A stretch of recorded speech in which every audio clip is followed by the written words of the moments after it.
你若再不行缺善礼，我便自己摘下了。好。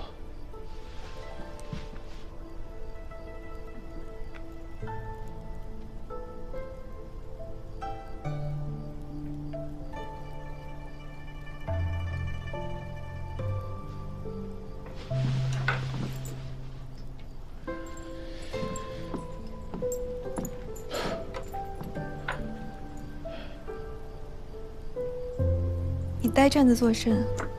还不过来帮帮我？好。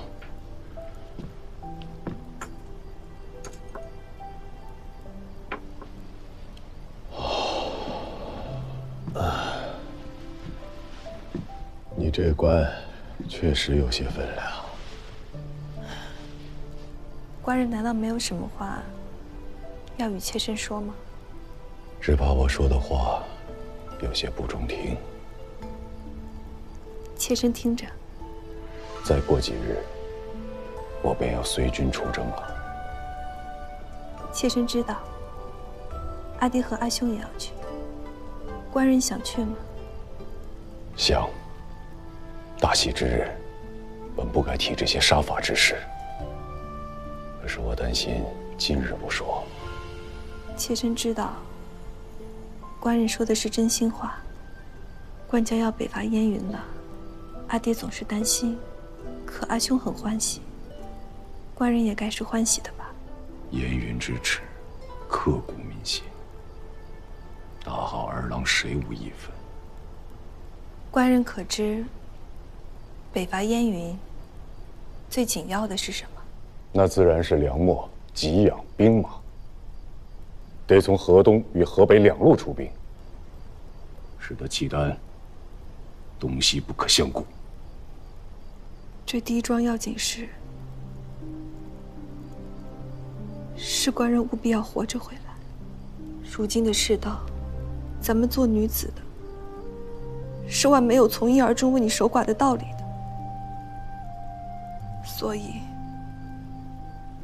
所以你若不肯我过了门便抬着嫁妆改嫁，自家头顶上绿油油的，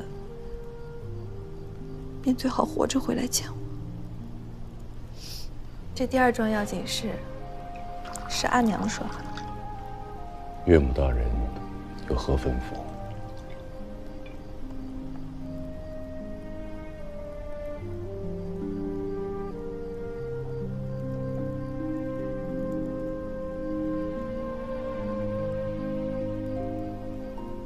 阿娘说，趁着你和舅舅整顿行装还要些时日，抓着你为赵家留个后。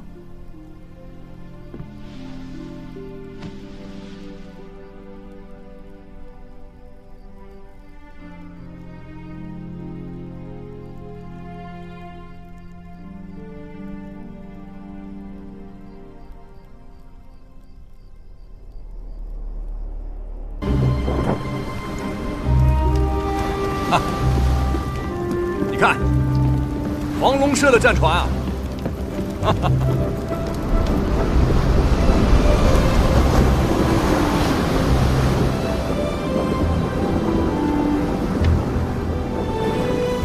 是我阿兄，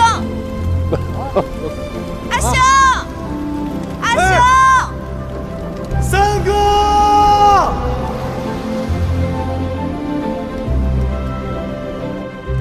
朝廷兵马虽多，可最为倚重的不过2支，一支是晋阳刘知远，一支是腋下杜重威。杜重威降了，刘知远独木难支，自保尚有余，进取则不足。眼下最麻烦的还是朝局，经上不比先帝呀。高祖皇帝虽说有儿皇帝之基，但毕竟也是当世一代豪雄啊，统兵用事，御将用人，威望隆重啊。陈良，坐这一块吃吧。不要！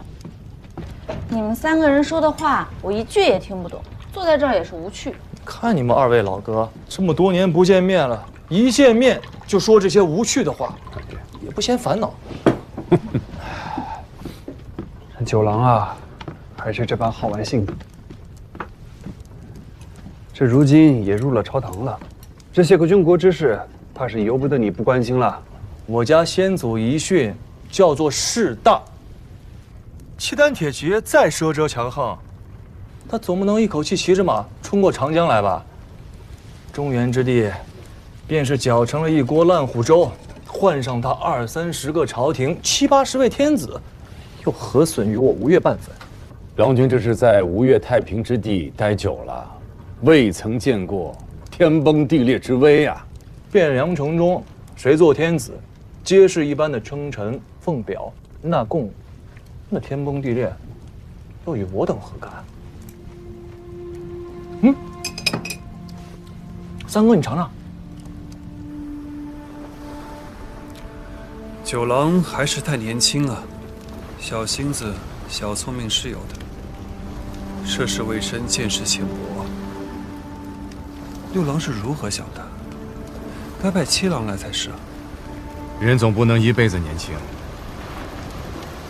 该见识的总要见识，该承担的总要承担。这世上本没有桃花源。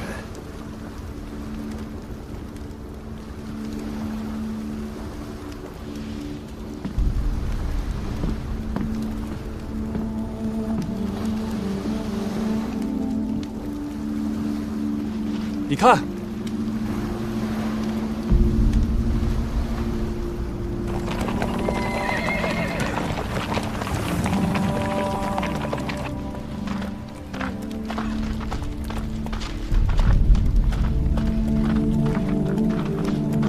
事情不太对呀。什么不对？北军南下，两军对战之地当在腋下之西南。纵使轻骑迂回，也应该超游西边的兖州和冀州，万万没有绕路数百里到东海之畔打草谷的道理。三哥的意思是，此处并非两军交战之前线。契丹铁骑便是生了3头6臂，又如何放着京师不取，反倒绕远路过来，将莱州烧为焦土？因为就不是他们烧的。走。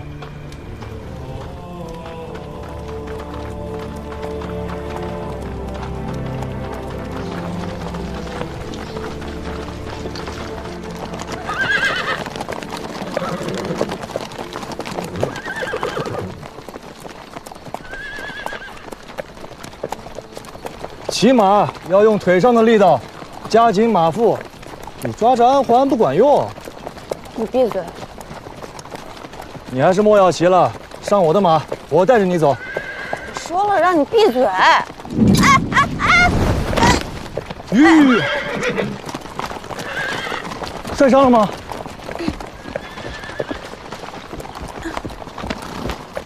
你看，就算摔一跤也摔不坏的，啊，其实无妨的。你上我的马，我带着你走。我不要。哎呀，莫赌气了，你上我的马，我带着你走。我自己会走。你自己会走，汴梁还有那么远。走吧，我带你。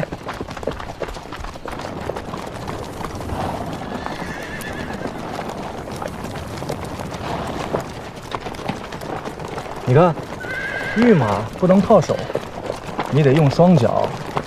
马是极聪明的，你轻轻一碰，它便知道要做什么。你需要做的便是稳稳地坐在马背上。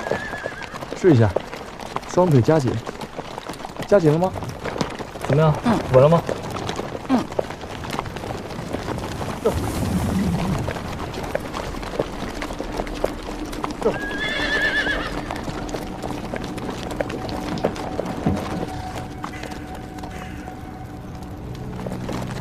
这些都是人骨。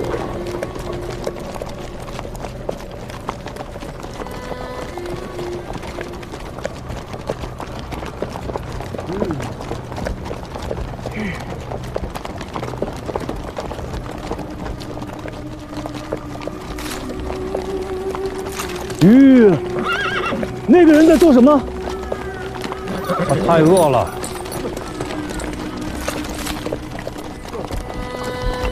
这。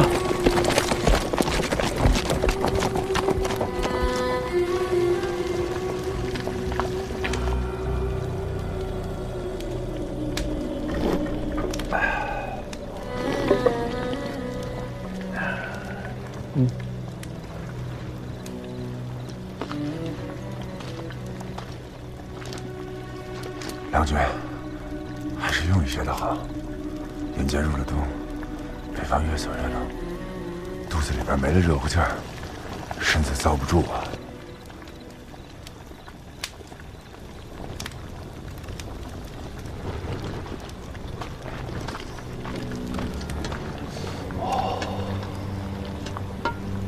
再来一些。此番回去，我再也不用骨头熬汤了。那些丢在路边的遗骨，玉宦官是完全不管吗？这里是平卢军的辖地，从黄巢起乱到现在60、70年了吧？兵乱加上病患，年年都有人死在道左。中原的寓所早已经被废止了，这里又不是州县的治所，谁会理这些啊？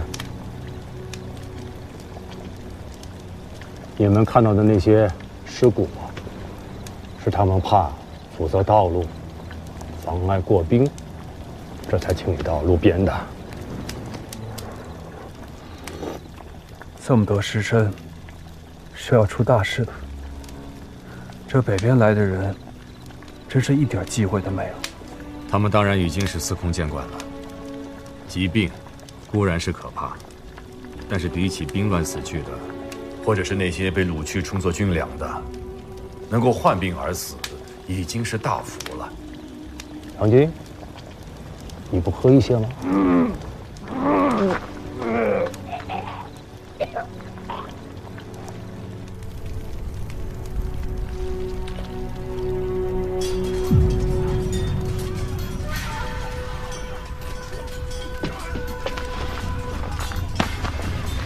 此事有贼人，警戒！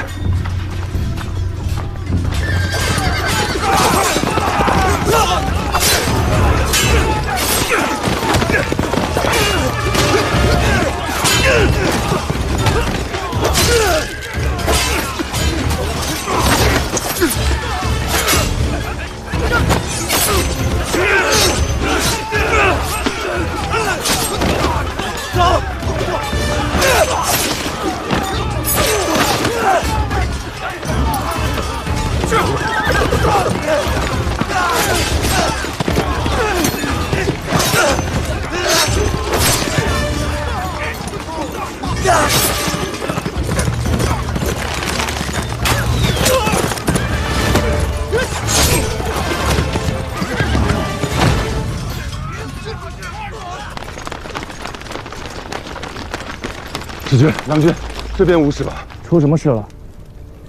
启禀使君、郎君，来了一伙子夜贼，身穿官军的服色，貌似在追杀什么人，一路逃一路追，见这边有火光，便撞了进来。将士们可有损伤？咱们人多又有防备，阵型结得硬实，没有死人，伤了12个，重伤4个。贼人呢？贼人有马，没能全部留下，逃了11个，可留下活口。有2个轻伤，马腿斩断了，见走不脱，自枪了。哦，前面逃的3人，死了2个人，还剩1人，身中3箭，背后挨了1刀，还有口气儿在，救吗？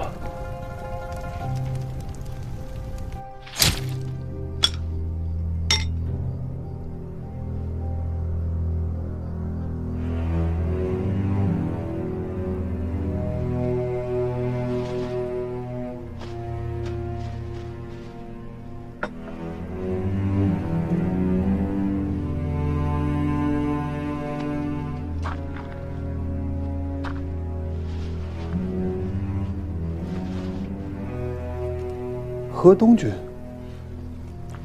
贼人的尸首在哪里？林子里。带我们去看。请。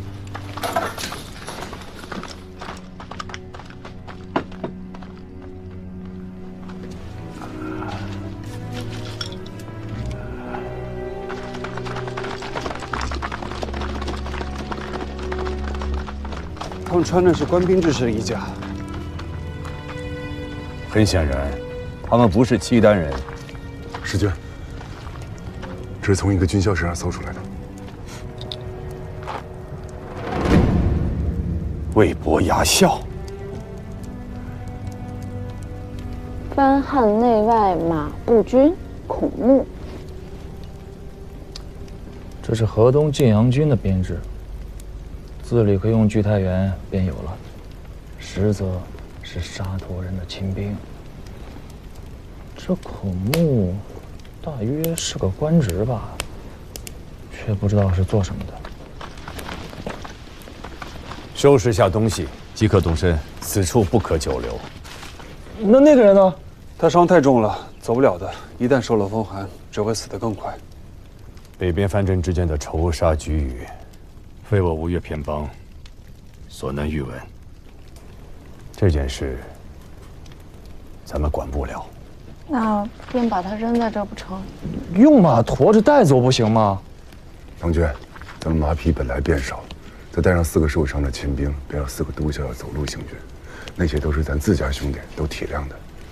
此人身份未明，为了他强令督校让出一匹马来，弟兄们怕是要有些议论。谁要你们让马了？将我的马牵来，用我的马驮着他，我自家走路去汴梁。好了，收拾完了，动身吧。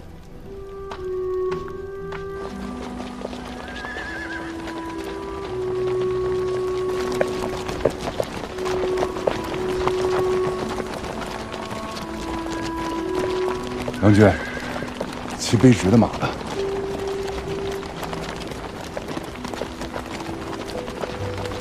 从登岸到现在，就没见到过几个活人。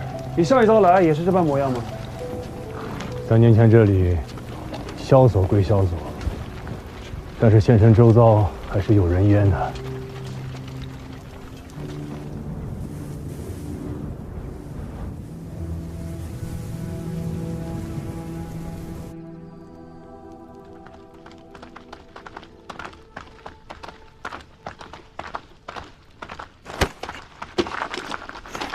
郎君，江主，今日已经不热了，此一关该是渡过去了。他何时能醒过来？确实不知。等到了京师，给他寻一个好些的医师，再好好诊治一番。接着睡。干好了。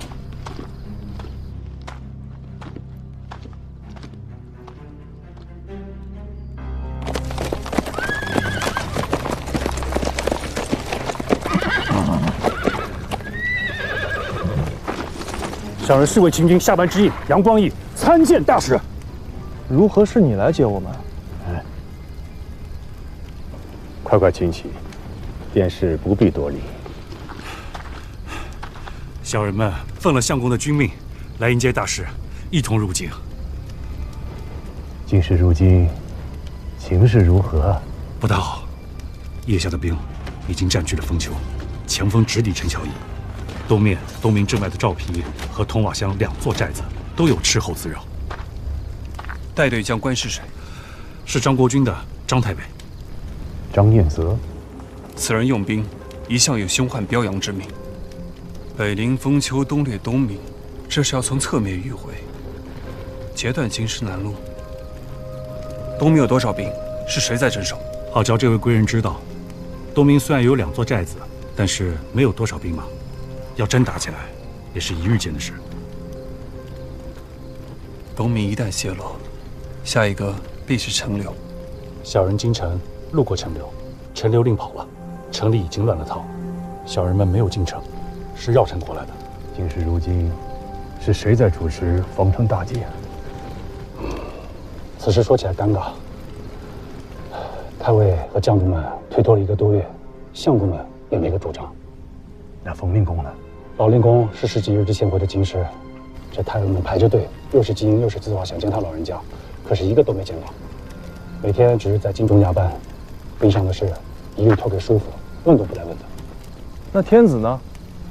回这位贵人的话，小人身份卑微，宫里的事不能知晓，只是听说前几日有几位黄门内官偷了一些金银细软，想逃出城外。汾灵公下了一道军令，斩在了明德门外。得趁着陈留和那别分狗抓紧时机过去。天下大乱了，尘沙泛起，一团污糟烟尘里面，谁也不知躲着什么样的魑魅魍魉、洪水野兽。在吴越时，我总道六哥无情，这一路所闻所见，我才知道六哥的不易。比起这中原的新天子，六哥可强太多了。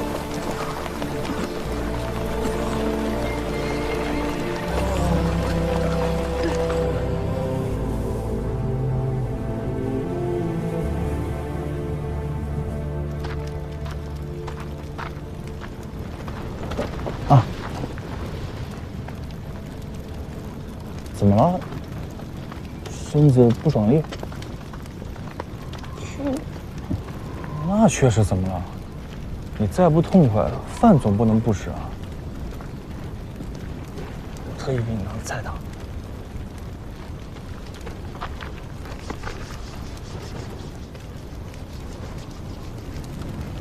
我只是觉着这一遭下来，和我想的不太一样。确实不大一样。你说吴越如何便不会这样？大约是人不一样。都是肩膀上扛着一个脑袋，又有什么不一样？吴越没有兵乱，也没这么冷。其实吴越也并不安生，辜负那么忠直的一个人，平白获了罪便丢了性命。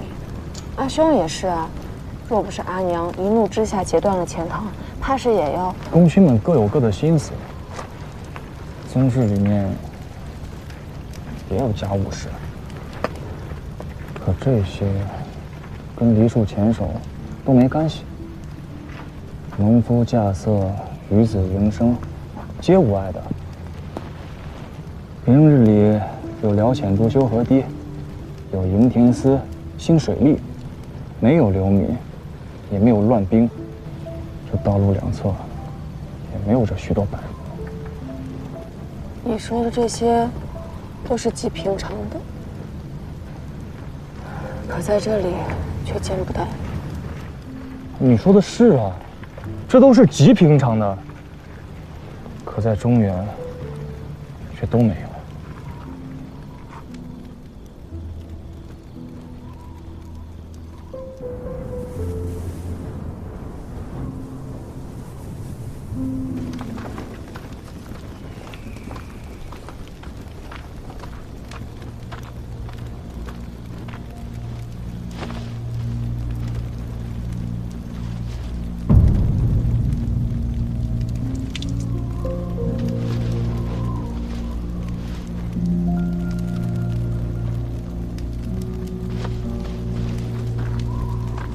杨光义。